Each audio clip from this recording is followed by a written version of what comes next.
right, Leadheads, welcome back to the Nordic Components Talking Lead podcast. This is episode 167, I believe. We took a week off, so I'm kind of behind on where we're at. We are going to get caught up. The reason we took last week off was I had a show all ready for you guys. You know that I was talking about going up to the Rock Castle event that the Night Stalkers Association was having. And it was kind of a fundraiser for that association and the 160th out of Fort Campbell up there. Ran into a little administrative, I guess, hiccup, and we got to get some things approved before I can release that show. But it is coming. It was a great show, a great event, and I've got videos of that coming too once those get approved, and then, of course, the show. And then we kind of ran into another hiccup. You guys knew that the VFOB, Veterans Family of Brands, had a grand opening with Axelson Tactical in Nevada, and we were trying like the Dickens to get up to that, but just couldn't make it to Nevada. But our sponsors, Frontier Tactical, Nathan Love, you guys heard him on the show before, was actually up there, and he was going to try to set up some interviews, but they were just so busy we weren't able to do that either. But we're going to get those guys on and get an update on how the big Axelson Tactical and the VFOB Pro Shop opening went this past couple of weeks. So, big show this week. We finally got these guys to do the show with us, and it's our sponsors, XSteel Targets. XSteel Targets. And we've got Bud, and is it Lori? Yes. Lori. With XSteel Targets. Welcome in, guys. Thank you. Thank you. Glad to have you on. It's been a long time coming. The Leadheads have heard Casey and I talk about the XSteel Targets. There's no reason you need to be shooting paper anymore when you've got affordable AR-500 steel targets that you guys are cranking out. And it sounds like you're getting more business you can handle right now. Getting a lot of business, that's for sure. That's great. 7 days a week. 7 days a week. No rest for the wicked, right? Yeah. So tell us a little bit about XSteel Targets. How'd you guys get started? What got you into the target business? I've got a 600-yard range here on my property, and we shot paper, but my nephews, their dad owns a big steel distributorship here, and they cut me a bunch of Gophers out of AR-200.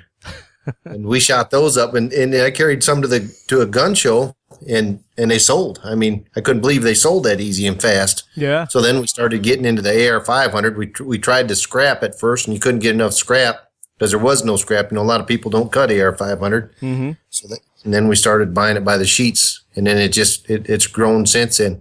And we've been into fabrication building. I've worked pipeline construction all over the world and fabricated everything, all kinds of heavy equipment. Yeah. That's what's helped us. Just kind of progressed into that. So you started off just kind of as a hobby, shooting some AR-200 in your backyard there. Gophers, is that what you said? Right. Yep. Shooting the Gophers, and then you're like, hey, there might be something here. And you got into the AR-500, huh? Yeah. Yep. And we still have them Gophers out back. A lot of them look like Swiss cheese, but they're still there. I'll bet. So what's the big difference between the AR-200 and the AR-500?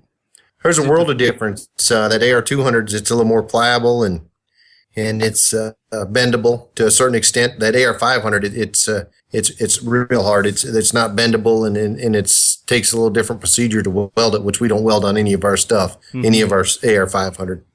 Talk about that a little bit. What the process of the AR-500 steel? What goes into that? It's mostly the chemical buildup, and and not all steel companies have the same composure recipe, so to speak. Recipe, yeah. Some's better than others, and we've found that out, and we don't use some. We look more towards like Hardox and SSAB, which Hardox owns them. Mm-hmm. And is that a steel manufacturer, Hardox? Yep. Yes. Gotcha. And you guys are out of Minnesota. You're up there in Nordic Components neck of the woods. Yep. Yeah, we're just south of them a little ways, about 60 miles.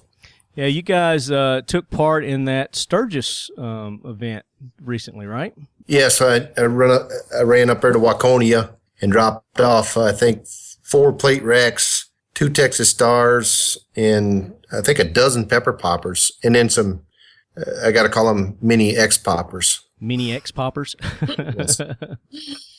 So this past weekend, I had an opportunity to go shoot with Casey and our buddy Andrew with Kalashnikov USA. And we had a variety of the XSteel targets that we're plinking away on. And Casey broke out the Texas Star. And I tell you what, man, that is a fun target to shoot. I had a rough time with it, but you're telling me that I was doing it wrong. But I think Casey told me to do it wrong on purpose so that he could beat me, is what it was. Yeah, don't take the top first. You got to take something below center on half. Yeah, that way it'll put it in movement. I know that thing took off like a lightning bolt, man. Once you shoot that first target, it just starts spinning around. But yeah, it'll clean your clip. Yeah, we've got our video posted of on YouTube and on Facebook. If you guys haven't seen it yet, just a little fun day that we had out with the guys shooting some AR-500 steel targets from XSteel Targets. I'm going to do a series of those videos. The first one's with the Texas Star, where we're just kind of doing some pistol shooting. We took a Sega 12 gauge and hit that with some of the targets, and then we did some long range rifle shooting also. So I'll probably have 2 or 3 series of videos of those I'm going to be releasing. So keep an eye on social media and our YouTube channel. Check that out. So I think I hear the Jackwagon train rolling in. Gunny, bring that train in. Hoorah, Semper Fi, do or die, hold 'em high at 8th and I. It is time for the Talking Lead Jackwagon of the Week, so brace yourself, baby. All right, so the train has stationed, and we are ready to throw some people on the Jackwagon train. And I don't know that we've talked about this one yet or not, but we're going to go ahead and we may have briefly touched on it in one of the episodes, a couple episodes back. But recently, Obama has targeted our gunsmiths.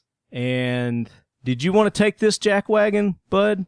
Yeah, that'd be fine. Okay, so I'm gonna turn this over to Bud and let him throw this Jackwagon on the train. They imposed an act July 22nd where just gunsmithing as far as doing any kind of enhancements to any firearm, if it takes any cutting, milling, machining, lathing, we've now, or gunsmiths have to sign up with ITAR. Plus, there's other initials and stuff that come into play there. Yeah. To where, but it's all ITAR gets in even into space wars. Do you know they're into satellites? Oh, really? Mostly, yeah. Oh, okay. There's the AECA. There's the ITAR. Yeah, it's ITAR, and they're over. They usually watch. They're over the restrictions on weapons being transferred out of the United States. Yeah, it's the International Traffic in Arms Regulations. That's what ITAR is. Yep, and they're over a lot of different countries too. Mm-hmm. They're except England and just anywheres. And I really don't understand. But even why would they be into our business? They get into even if you say drilled and tapped a receiver for a base for a scope, that falls underneath that ITAR. That falls underneath their. So what it is there's a reinterpretation of the existing regulations, which lowers the bar for what constitutes manufacturing of firearms. And it's going to require that any gunsmith who performs any service more involved in simply cleaning or replacing old parts with functionally identical new parts register as a firearm manufacturer. I mean, can you believe that? That's ridiculous. And they've got to pay a $2,250 annual registration fee. I mean, the smaller companies, like you say, I mean, this is going to kill a lot of people that do this. Like you said, just mount scopes for people. For God's sake. I mean, right. How is that manufacturing? Or even suppressors, the way suppressors, even hunting rifles, that's how I got into guns is through hunting, and it's taken off since then. But anyways, I've put on several brakes here since I've got a mill and a lathe and looking to get a surface grinder. But that that's what I was going to do for my retirement is gunsmithing. But how can you at $2,200? or $2,250 a year, Right. you got to mark it up pretty good. We already have our SOT at $500 a year plus our FFL, but Right. that's nothing. Not only that, but all the other things that go along with being a firearms manufacturer now, being considered a firearms manufacturer. There's all kinds of other laws and rules and regulations that are going to be coming into play. So let's see. Here's an article that I found, citizenaction.com. It says, here's what is really happening and how it will negatively impact gunsmith and gun owners. Licensing of firearms businesses was instituted under the Gun Control Act of 1968. Prior to that, there were no licensing requirements for firearm dealers or gunsmiths. After World War II, during the Cold War, various nations got together and began implementing structured agreements regarding the export of military hardware and technology that might serve to escalate conflict or support international terrorism. Like gun control laws in the U.S., the stated rationale for the agreements was to keep weapons of war out of the hands of dangerous people.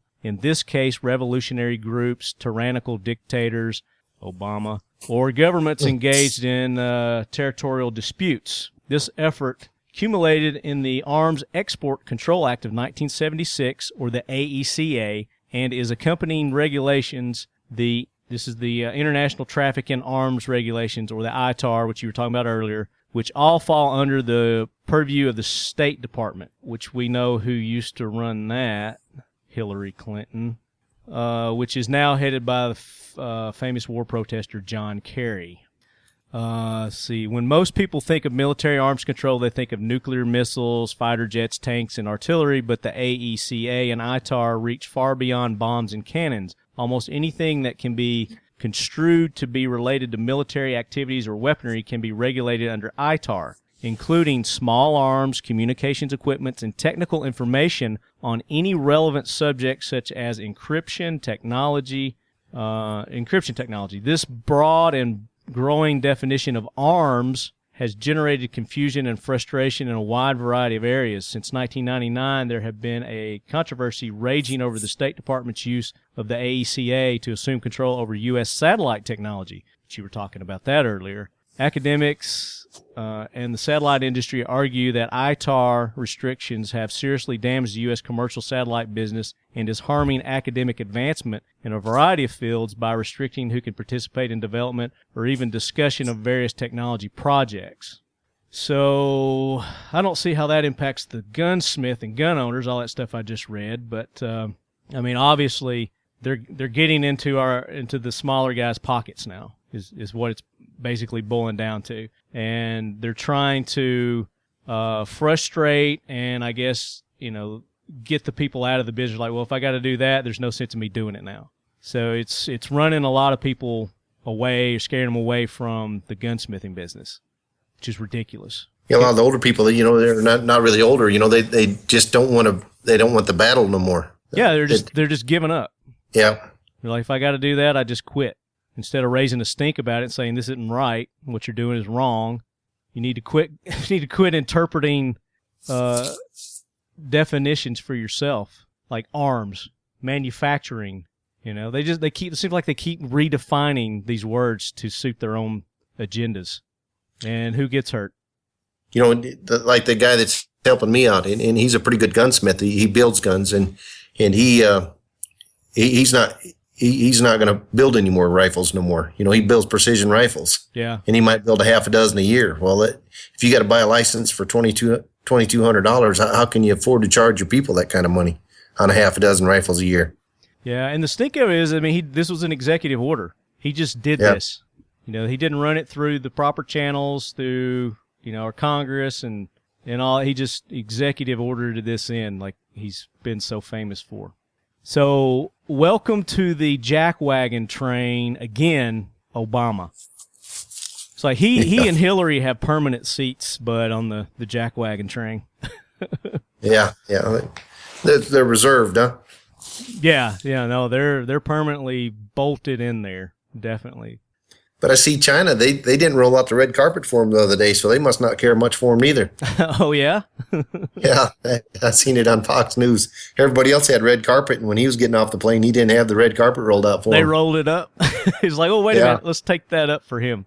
So what you guys can do is, obviously you need to let your congressman, your state representatives, let them know that you don't agree with this, and that's just how you get things changed. Is you gotta be heard. There's a Capitol switchboard that you can call. Says you can contact your members of Congress by calling the Capitol switchboard at 202-224-3121. So, for what that's worth, there's a number that you guys can call and let them know that this is preposterous. Because what's next, right?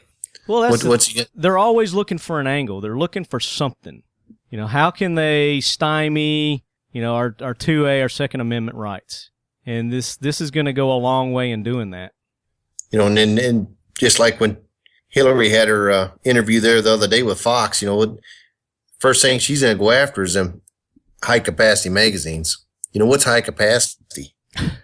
To them, it's I think more than zero. Yeah. That's like high capacity.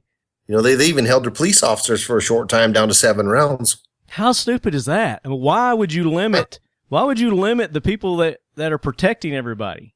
Why limit them? Yeah, the people that's not abiding by the law is going to have them 30-round mags or 110 or exactly. You're just 90s. You're crippling your police by doing that. And then the Detroit chief of police said his crime rate's going down because more people are carrying guns. Yeah, that's a proven fact.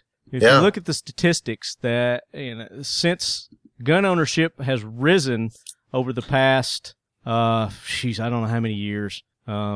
Crime rates have dropped, and if you don't think that that's a direct correlation, then you're living under a rock. You're living in la la land. It's a fantasy. The fact that criminals understand the fact that more people are armed definitely impacts their decision on what kind of crimes to commit, where they're going to commit them. So if they've got fewer choices of people that are going to be opposing them, then that's going to cut the crime rate down, obviously. Because that's what criminals are, cowards. They look for easy targets, soft targets. Weeding out the wounded gazelle from the herd. Yeah, they like Cook County or L.A. County, or probably for the better part of those places in the east where they have the serious gun restrictions. That's where you have your serious attacks. Yeah, the gun-free zones. Yeah. That's where they go. That's what they go after because they're not going to get the opposition there. If you're going to carry, that's the place to carry. Or you don't want to be caught without one. No doubt. All right, so that's our Jackwagon. I thought I had somebody else, but I can't think of who I was going to throw on there. If it comes to me, I'll throw it in there. So get that train out of here, Gunny. Haul him off, way far away. We don't want to see him again. Really, especially after first of the year, we don't want to see him. We don't want to see any of his cronies. Oh my gosh! How sad are you going to be if Hillary wins? Oh, I tell you what, I went into tears when he won it the second time. I couldn't figure the people of the United States was that stupid. And you know what I hate hearing? I hate hearing people when they say, "All right, so here's another Jackwagon. All right, bring the train back, Gunny. Hold on." People who say that Obama has been the best thing for guns. Gun sales have gone up, but look at the price that we're battling against. That if he wins, what's going to happen? I'd much rather not have that opposition of having to fight these boneheads day in and day out for our Second Amendment rights just for the sale of a couple of more guns. That's ridiculous. It's ridiculous that people associate that with more gun sales. I think gun sales would be just fine if people were relaxed and they knew that their Second Amendment rights, their gun ownership rights weren't in danger, weren't at threat. That's going to promote more technology, because people are going to be kind of hesitant to go in and improve and bring new technology if they think there's not going to be any way anybody's going to buy their products. So it's stymieing, our firearms technology and progression. So those people are on the Jackwagon train. that feel that Obama has been the best thing to happen to the gun industry. You can't even get 22 ammunition anymore. Apparently. For the most part, it's hard to come by, the availability.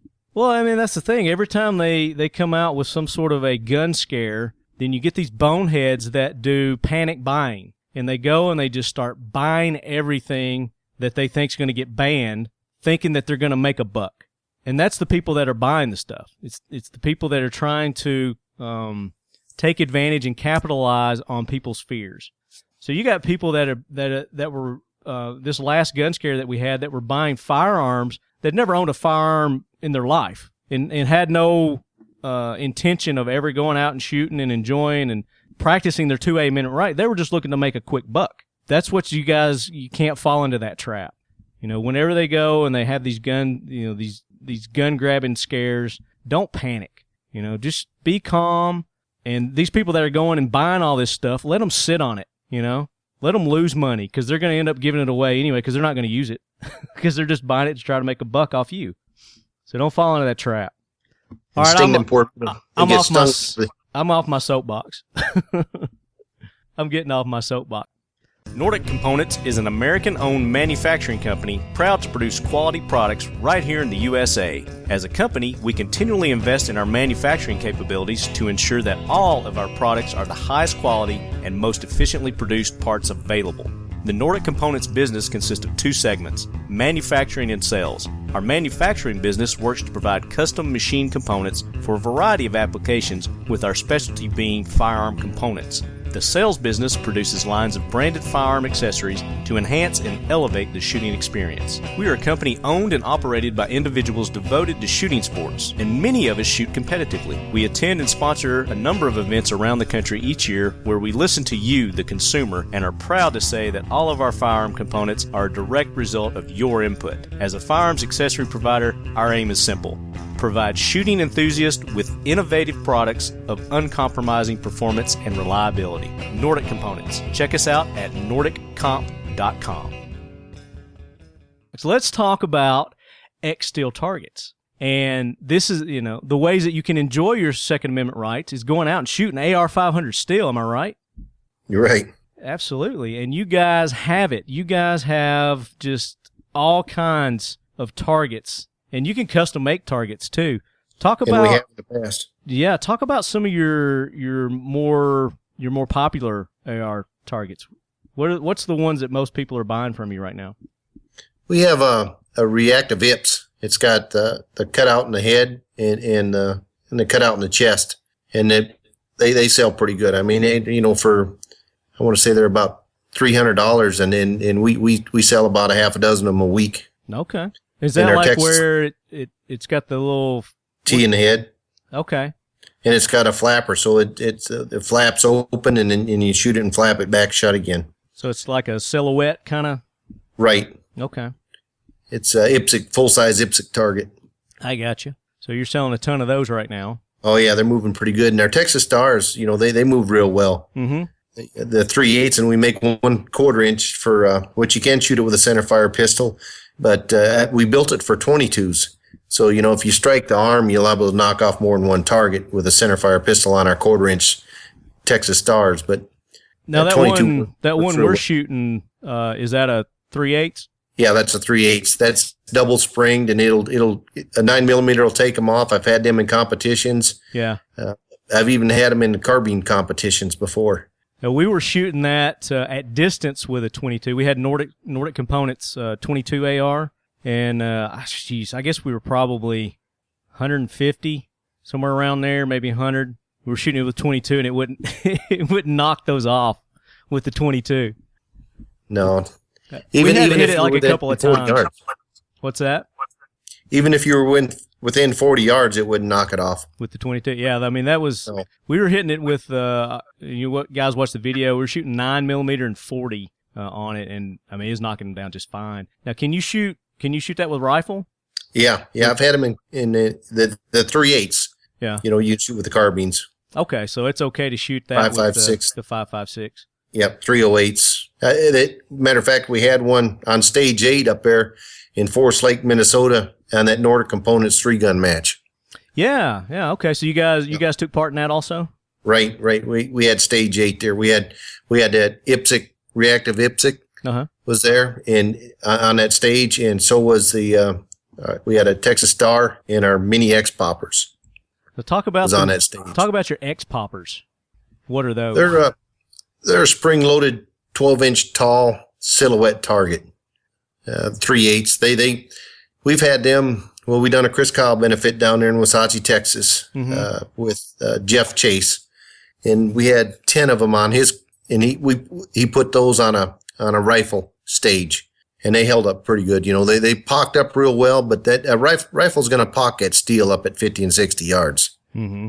But and once you pocket, it's a rifle target, or you can turn around and shoot the smooth side. But you don't want to engage it with a pistol close range, because then you stand a good chance of getting frags back towards you. I got you. In the divots. Now they've got some frangible ammo that works great on steel targets, and you don't have to worry about the ricochet. I think we might have talked about that when Casey Betzel was on the show, and we were talking about the frangible ammo that those guys have. So you guys you can pretty much make any kind of like silhouette target that anybody wants. Right. If somebody wanted a giraffe, you guys could do a giraffe, right? Yeah, I got a full-size moose and a full-size elk in my front yard here. Oh, wow. How much does that weigh? Yeah. I don't know. We never did move it much. Once we put it together, I got it at an angle just in case a clown comes by and wants to take a shot at it. At least our house isn't in the background, That's something you got to worry about. Yeah, definitely. But you guys have gongs. You've got the trees. You got the shooting trees. Yeah, we got the dueling trees, and I've got a dueling tree here it's taken over 60,000 rounds. I've had it in Almonds has a big shooters roundup. They run a bunch of people through there. Mm-hmm. We just finished. We done that this last weekend, and that was the second time we were there. And like I said, they probably dump about 12,000 rounds on it. Not this weekend, but the weekend, a year ago that weekend, because it was good weather. This weekend we got a little bit of rain. Yeah. But we had Sunday, and they probably dumped another 6,000 rounds on it this last weekend. Oh wow! And then plus it's on my range all the time. I've had it in a couple women's shoots, but it's been hold up really well. So XSteel Targets, talk about how you guys produce your targets. What goes into making a target? It's really the steel that we buy is we've figured out what manufacturers' steel holds up better than other manufacturers. We've been in it, and mm-hmm. we test our stuff right here on our range, and we have other people that one in particular law enforcement agency that dumps a lot of steel, mm-hmm. or a lot of bullets, like 25,000 rounds a week on our stuff. They test it out for us. We have our own SolidWorks where we can design our stuff. We try to get radiuses in all of our sharp corners to keep it from cracking. Mm-hmm. Now you guys use a process that kind of makes yours better than the next guys. You guys do a laser cut process, right? Right. And for the most part, anybody that's in the steel target business, they better be using or they should be using a laser, because that way you lose less integrity on the edges. Then mm-hmm. It don't take as much heat with a laser to cut it, and faster than a plasma. Plasma, you'll get real soft edges and start blowing your edges off when you shoot it. So that helps the steel's integrity a little bit better by doing the laser cut. Right, and a cleaner cut too. We use the place that we use that cuts our steel, which is pretty much family. It's a 6,000 watt machine, and they're getting ready to go to a 10,000 watt machine. So that's faster, and it's real precise. I mean, they cut holes that we tap with that laser. So that's a powerful laser. That's good, yeah. That's like Star Wars laser kind of stuff, man. It's state of the art. I mean, what they have out there, but they got they handle a lot of steel. They probably sell 2 million pounds of steel a day. How long does it take to cut? Let's say what do we got here? One of your animal targets. Let's say a wolf or a coyote. How long would it take to cut one of those? Oh, probably about... I hear you whispering back there. Yeah. I was like, no worry. I'd say about a minute and a half, if that long. Quick, huh? Oh, yeah, it's fast. So I tell you, is it like a computer program that you've got that you put the pattern in and then it just... Right. The company, yeah. We got to DXF it. We'll give them, draw it up for them and get everything just right. And then they take it and map it out on a sheet and hand it to the fellow that's going to cut it out, and It don't take long at all, and everything's precise. I mean, it's whatever you give them, they'll cut it. That's got to be a big machine. It is a big machine.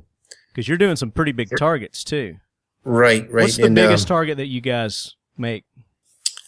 I don't know what the biggest one we kicked out, or but the biggest one we have on hand is probably 18 by 24. Mm-hmm. That's a big target. Yeah, that's a rectangle, which probably our full size zips are bigger than that. We got 48-inch pepper poppers. Mm-hmm. And we've made like special orders. We've done 12 by 40. It just depends if people want bigger. I mean, that's right. long. And then 42-inch gongs. I've shipped 42-inch gongs to New York. Yeah. In New Mexico. And that's out of AR 400, because I could get that a little cheaper. Yeah. But there's a world of difference between AR 400 and AR 500. Let's talk about that. The different, why you would want 400 or 500. Is there anything better than 500? Well, if you start getting any harder than 500, then I believe you're gonna get into cracking. Okay. Even at, in 550, you get into 550, and that's going to cost you about twice as much. But then you're going to get harder, and you're going to have you'd have to wash your radiuses pretty close in your bolt holes and stuff. If you cut for carriage bolts, otherwise, and that's where you're going to crack at, in your head and neck on your silhouettes. All right. So it becomes more brittle the harder it gets. Yeah. Right. Okay. So 500 right now is kind of like the sweet spot, right? I feel it is, because 400 is what they make armed personnel carriers out of. Mm-hmm. That way, if you ran over something, you got into an explosion and it wouldn't complement the fragments, 400 will rip versus 500 would shatter. I got you. So it kind of gives a little bit more, and so it's a little more flexible. Is that what it is? So the lower you get, the more malleable, the softer the metal is. Right. Okay. I got you. Is there anything? Do you guys just do the 500? Is there any targets that you do with a different?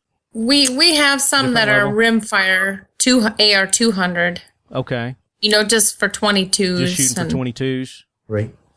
And a lot of our on our stands and stuff like that, we go to AR 500 because the frags will eat that mild steel. Gotcha. We got what they call an easy target that slides together.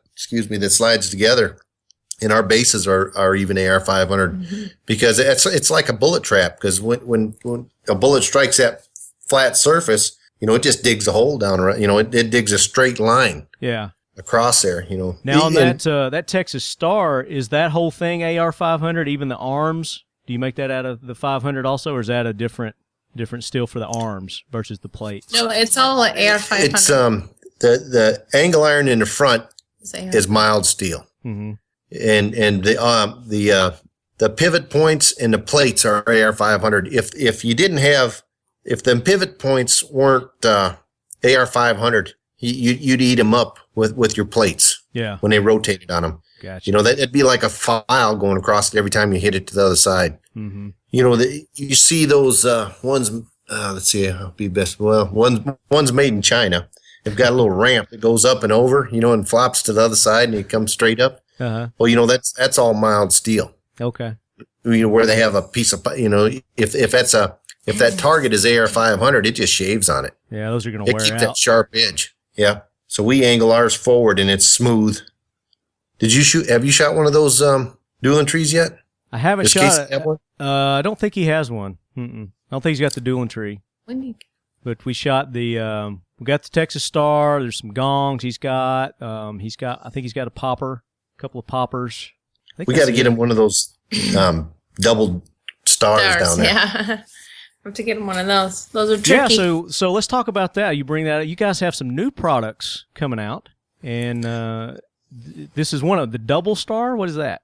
It's a double star. It's independent from one another. So the front star, they're stacked behind one another, but the front star is on the axle, and the rear star is on a bushing, so they're independent from one another, and they can go any direction. So however you knock them off balance is the direction they're going to turn. Okay, so you don't know which way they're going to go. So like this star, it's got 5 arms on it. So would this other one be in between the gaps on that one? Is how that would be set up? No, it'll have two different hubs on the same axle. Mm-hmm. So the other hub would be about 8 inches behind the front hub. So, when you start shooting them off, there'd be 10 targets, mm-hmm. and 5 to each star. Right. So when the front one's, if you hit the front one first, he'll take off spinning, and the back one probably might not even spin yet, might go a little bit. And then when you start hitting the back one, it'll go whatever direction. Okay. The weight I got you. transfers. So it's going to be crazy. Yeah. It's independent and from confusing. Oh, wow. Yeah. So you might get one of your front targets covering one of your back targets at some point. Right. But it's just going to be spinning all over the place. That's cool. Yeah. And even if you won't get a double hit, because I tried that. I cleaned it off about 5 times already. I've tested it and took it to one show, and I didn't much care to sell it to anybody because I had to do a little more welding on it. Now, will the back one be the same length as the front one, or will those arms be shorter? Be the same arms. Be the same length. Okay. Yep. Gotcha. And then we have a new 2/3 zips coming out on a new frame, or a new way to mount it also. 2x4. It'll be on a 2x4. Something I don't know. I wonder if have we sent Casey a Black Widow stand yet? We sent him the other stands. I don't know if he has a Black Widow stand or not.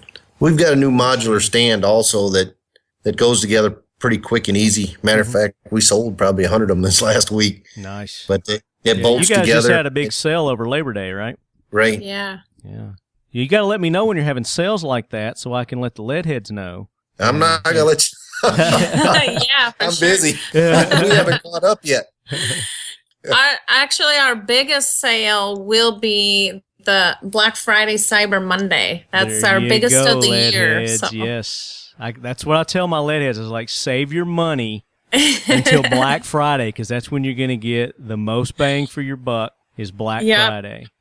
That's awesome. So I do a special show before Black Friday and make announcements of everybody's deals that are going on. So we'll have to make sure that you guys get me your information on that so we can announce that. Yeah, right, we will. Yeah.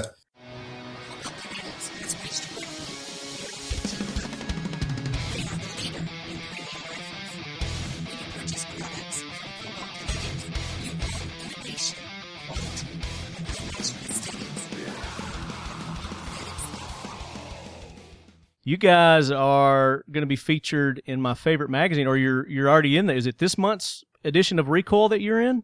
Yeah, I don't know, and I don't know how intense it's, or how much exposure we're going to get there. But we were a co-sponsor with Nordic Components on that disabled veterans, or the charity ride it was called. Yep. Yeah. Where they rode from Hollywood to Sturgis. And they're going to be doing a write-up, I believe, on the whole ride and all the sponsors in Recoil. Okay, but you don't know which edition that's going to be yet? No, not for sure. I think they said either September, October. I'm not really for sure though yet. September should already be out.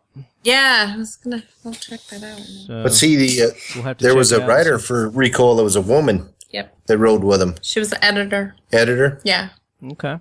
Yeah, that's my favorite magazine. I haven't checked it out in a while, but I hadn't had much time to read, so I'll have to check the newsstand and see what if you guys are in it this month. And then Gallery Guns, they shoot our targets on their show too. Yeah, you were telling me the Gallery Gun, they got a TV show and they feature your targets on those. That's cool. Right on the Sportsman's Channel. Very cool. They've done a real good job on a commercial force, or for them, but for us. For them, but you guys were in it? Right. It's our stuff, yeah. Nice. So, are there anything else new you guys got coming down the pike that we can talk about? No, not really. I don't have. I'm working on stuff all the time. Okay. And it's trial and error, and that's what's good about having my own range. We can. So, if somebody, one of our lead heads, has an idea for a very cool target, how can they get in touch with you and share their idea with you? They can email us at Bud. Look, they're already calling you right now. Yeah. Jeepers, that was fast. We're not even live yet, and they're calling you. But Bud at XSteelTargets.com with any ideas, or we do custom orders too. So Okay, and they can just go to your website, I'm sure, and get in touch yep, with you guys go to there the also, website. which is Yep. XSteelTargets.com. Yep. Very cool. We come to some kind of agreement to where we can incorporate it. It's amazing what takes off. You never know what's going to take off. Oh, I know it.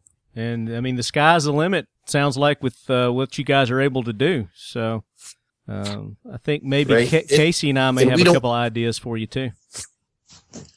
We make a bullet trap, and I've got a friend of mine, he's a bullet manufacturer, and he tests all of his ammunition from 9mm to 308 in my bullet trap that I built him. And it's modular. It slides, it folds together. It all slides together. Oh, that's It's out cool. of 3/8 AR-500.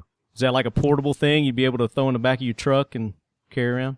Yeah, how I built this thing, or why I built it, was there's a restaurant owner in Rochester, that's where the Mayo Clinic is, that he wanted something to shoot in his basement. He lived in town over there. So, he kind of gave me a couple ideas, and we took it from there. Well, the one I built him was welded together. Now I build them to where they slide together, to where they interlock. Okay. And he, like I said, that like bullet manufacturer, he shoots a bunch. Is that like a one-off that you did on that, or is that something that the bullet trap? I'm sorry?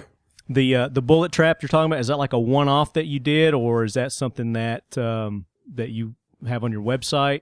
No, I don't have it on my website, but I have several of them, Okay. and they work well.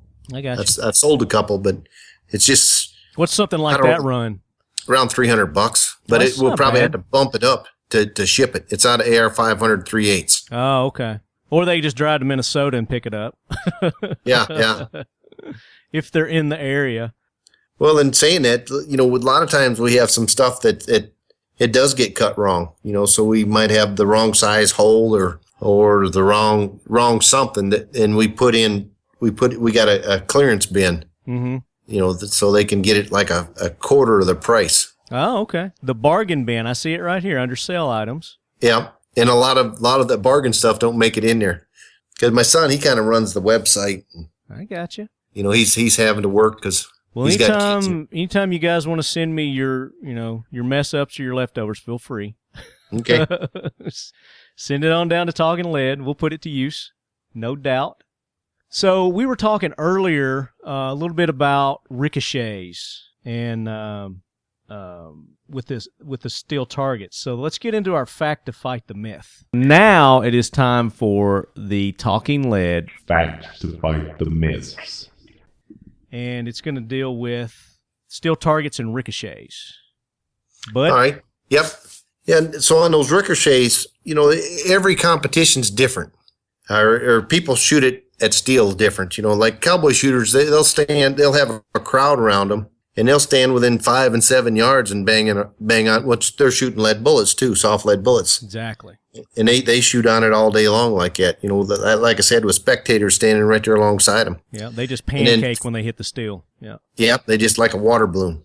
But even like most of your metal jackets, as long as you got a slight angle on there, or even more than a slight angle, say at 20 degrees is a pretty safe angle, and that's going to drive everything to the ground. When it hits, it's going down. Mm-hmm. And that's why it's a good idea always to wear safety glasses, because you can still catch something. If your steel distorts in any way, say if it gets pocked somehow, or if it was pocked before you put it up, a frag might catch that and come back towards you. That there again, safety glasses. Mm-hmm. But as far as ricochet, then we get into the rifles. I think you'll you'll damage your steel before you'd get anything blowed back at you. You want to have a good swing and an angle. So with a rifle, as long as you got it like on a pendulum, or to where it's swinging, where it'll take the shock and help dump the load, because it's going to swing back, and then it's going to create an angle towards the ground, Right. and that'll help drive it into the ground. Yeah. So for the stationary ones, you recommend about a 20 degree towards the ground. Right, 20 degree, or like what we put on our statics, we put a spring on the top, so the target's facing you, but when you hit it, it angles it down and it's going to the ground. Right. Okay. That's interesting. And of course, you could always use the frangible ammo. Right. And that'd make it a lot safer. Yeah. But always wear those safety specs. I was shooting, I don't know how many, probably the last 5 shooting events that I've been to, somebody has gotten hit with a ricochet, either in the leg or the arm, or I think one guy got hit in the head. And, I mean, they did some pretty substantial damage, with the ricochets too. So right. And, if you shoot steel, you're going to, it sounds crazy, but you're going to catch something once in a great while, not very often, but, you'll feel it, especially if that hot lead or piece of hot copper hits you in the ear, or it'll sizzle, gets in your hair. Yeah. Yeah. Break the skin. I think Casey got one when we were at the, I don't know if it was the Mission 22 one or which one it was, but I think he took one in the shin or something like that. But always wear the proper clothing, definitely. Right. And everything's got to be angled fairly decent. That's like knockover targets. We make them, but you want to have that knockover target on the leading edge of your plate and angled back a little bit. Because even that little bit, even though you're blowing it off the post, even that little bit is could catch frags and throw back towards you, that front of that lip. Yeah. And even then, I mean, it depends on what angle you're coming at the target from, too, on the ricochets. I mean, it may not ricochet back to you, could it ricochet somewhere else, so right. You got to be splatter. Got to be careful on the angle that you're shooting from as well. And that's the setup on that stage. A good director will have it set up to where it's going to reduce a lot of that. Right. Yeah. Exactly.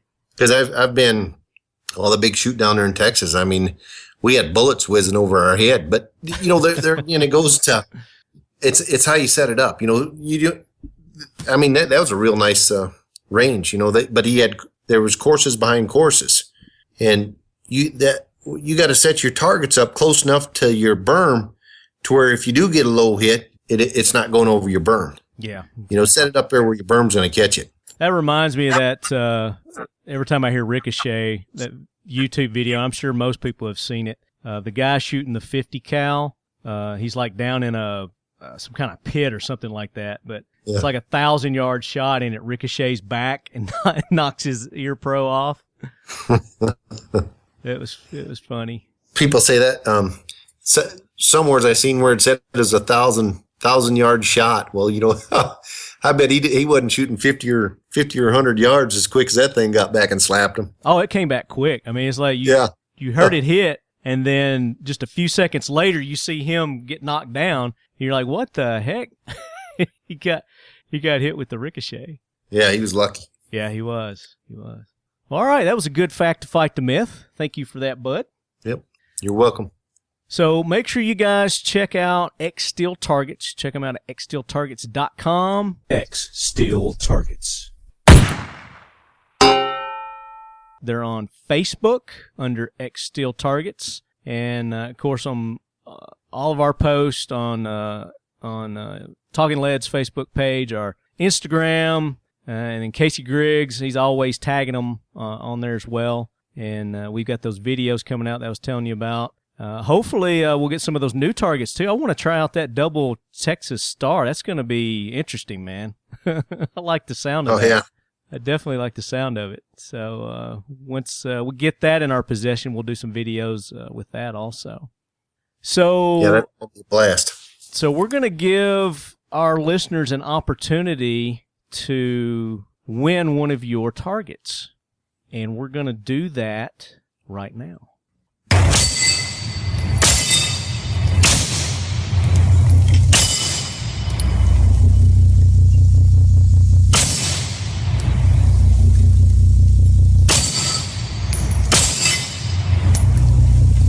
So now it is time for our trivia question, and Bud is going to put up, what are you putting up for the lucky winner of this trivia question, Bud? What are they going to get? I'll put up an easy target. It's our modular target that slides together, and you can shoot it with any caliber you want, providing the distance is correct, at the right distance. Awesome. There you go, guys. So you get one of XSteel Targets, easy targets. And this is only for people within the continental United States. So if you're out of the country, or do you ship to Hawaii and Alaska? Yep, we ship to Hawaii, Alaska, and Puerto Rico. Okay, so are those people eligible for this prize? Yes. That's up to you. So. Yep, no, that's fine. All right, we awesome. we ship a lot to Alaska. Okay, very cool. All right, so here's what you guys got to do. You got to go to their Instagram page, and it's XSteel_Targets is their Instagram page. You got to follow them there, okay? And they have a video posted. Bud was talking about their new target, the double Texas Star that they have. There's a video that they have of that on there. You're going to have to tell us how many targets were hit in this video and how many shots were fired, okay? Then you're going to go to their Facebook page, XSteel Targets Facebook page, where Bud is going to have this episode posted on his Facebook page, and then you guys are going to post your answers there, and obviously you're going to subscribe to their Facebook page also. You're going to like the post, and then you got to say Leadhead was here, and give us a suggestion for the name of what they should call their double Texas Star. Some kind of cool name. I'm not saying that they're going to call it that, but you never know. You may get picked, and that might be what they call their double Texas Star. So there it is, Leadheads. There's your trivia question for the week. And just so you know, the Strike Industries trivia question, no one has got the correct answer on that yet. So I'll talk with the guys at Strike Industries and see if they want to extend it or not, but this has gone on for probably the past 4 episodes, and we haven't got a correct answer on it yet. It wasn't that hard, I didn't think, but apparently it was. So I apologize about that, Leadheads. Don't get mad at me. Chris came up with the with the trivia question, so I'll see if they might come back on, and maybe we'll do a different trivia question with them, but we'll see. Bud, thank you so much for putting that up. I know there's going to be a lot of participation in that. There's going to be some Leadheads wanting that XSteel target. I hope they enjoy it. You got to give me one of those shirts, man. You got to rock a XSteel Target shirt. You don't have one yet? No, I don't. What about ball cap? You want one of them too? Absolutely. Yeah, we can I'll send you guys some Talking Lead t-shirts. Okay. You can rock the Talking Lead shirts. Anything else we need to cover? You guys got any events coming up? We may end up going to that Red Rock, Okay. If you think it. Yeah, I think it'd definitely be worth your while. Yeah. I feel confident enough. We've had our targets. I mean, that Jeff Chase shoot down there, that Chris Kyle benefit. Mm-hmm. I mean, there was top shooters, like Jerry Mikulik, Gabby, but there was over 250 shooters went through there that weekend, and our targets never failed. Yeah. We've put them to the test. Like on our reactives and stuff like that. And we built targets for that guy down there too, for that Jeff Chase. I need to get you hooked up with VFOB, Veterans Family of Brands. Yep. And that would be another good company for you guys. Well, it's not it's an organization. What they are is they're an organization that brings like-minded companies together, and like-minded being that they support our veterans, our military. So either they're veteran-owned or they strongly support our military and our veterans by employing veterans or by donating and taking part in charitable organizations, things like that. So what they do is, it's kind of, the concept is, what if every dollar that you spent went to supporting our veterans? Whether you're buying toothpaste or you're buying guns or bullets or a comb or, whatever it may be, a mattress. Their idea is to bring all these companies together to one spot to where people can go and buy those products knowing that their dollars are going to help and support our veterans. That's kind of the whole concept in a nutshell. But Great. I'd like to get you in touch with Casey Betzel, who I was telling you about before. So I think that would be a good organization for you guys to be a part of as well. Right. Is this your son that I see on Instagram? Has he got a beard, dark beard? No, he's he may have had a beard for a short time, but he's kind of a tall kid. Okay, it's a Gallery of Guns picture with a dude and a chick here. Don't forget to tune in tonight. All new episode of Gallery of Guns TV, Sportsman Channel. Okay, that may be the sports or the Gallery of Guns people. Not sure. Yeah, Will. He's about 6'6", somewhere's in there. Oh, pretty healthy. Good Lord. It took him a little while to get any meat on his bones. I tried whipping it on him as he's growing up, but he's about 27 or 28 now. So he's starting to fill out. Okay. Still young whippersnapper. Yeah. So you don't have any other events or anything like that coming up, or like gun shows or anything like that? We'll probably end up skipping that first gun show. We'll have a Faribault gun show. Will be, I can't recall the date. It's in November. And then I know the gun show in Minneapolis at the State Fairgrounds is the 29th, okay. 29th and 30th. Might even be 30th and 31st. It's that weekend there. Gotcha. Okay. All right, guys, another great show. Like to thank our guest, Bud, and Lori couldn't join us the whole time, but she was there part of the time with XSteel Targets. And guys, make sure you take part in that trivia question. Going to win an awesome, is it called an easy target? An easy target, yes, sir. An easy target. So take part in that. I'd like to go ahead and thank all of our sponsors. I'd like to thank Nordic Components. Make sure you check them out at nordiccomp.com. Cobalt Kinetics, cobaltkinetics.com. Of course, XSteel Targets. XSteel Targets. XSteelTargets.com. Multicam, multicampattern.com. And, of course, can't forget Frontier Tactical. Good old Nate. Check them out at frontiertactical.com. And Glock, the official carry of Lefty at Talking Lead.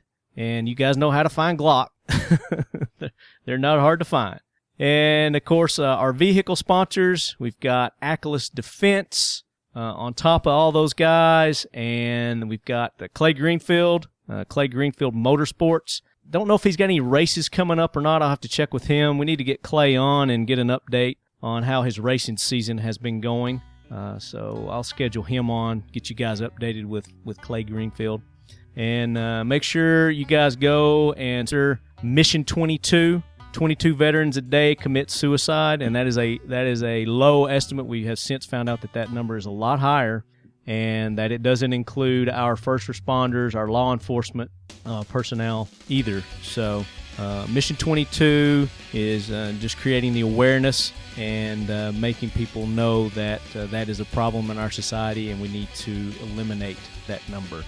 Sheepdog Impact Assistance. Check them out at sheepdogimpactassistance.org. They have been busy with the Louisiana floods, with the disaster recovery down there. If you guys want to ever take part with some of those disaster recovery missions that they put together, just get in touch with Sergeant Major Lance Nutt over at sheepdogimpactassistance.org, and he will definitely let you know how you guys can help out in any way. Bud, again, thank you so much for taking the time to be on. Looking forward to shooting that double Texas Star. It looks crazy as all get out, but it'll be fun.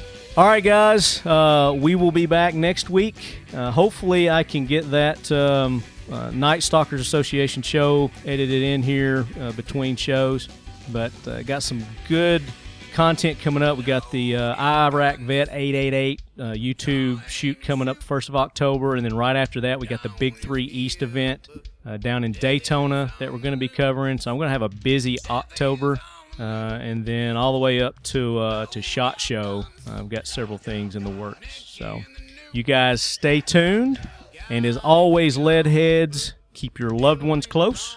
And keep your firearms closer. And keep your AR-500 XSteel targets a little bit closer. There you go. Or if you're not shooting frangible ammo, you might want to step back a couple of steps. Yeah.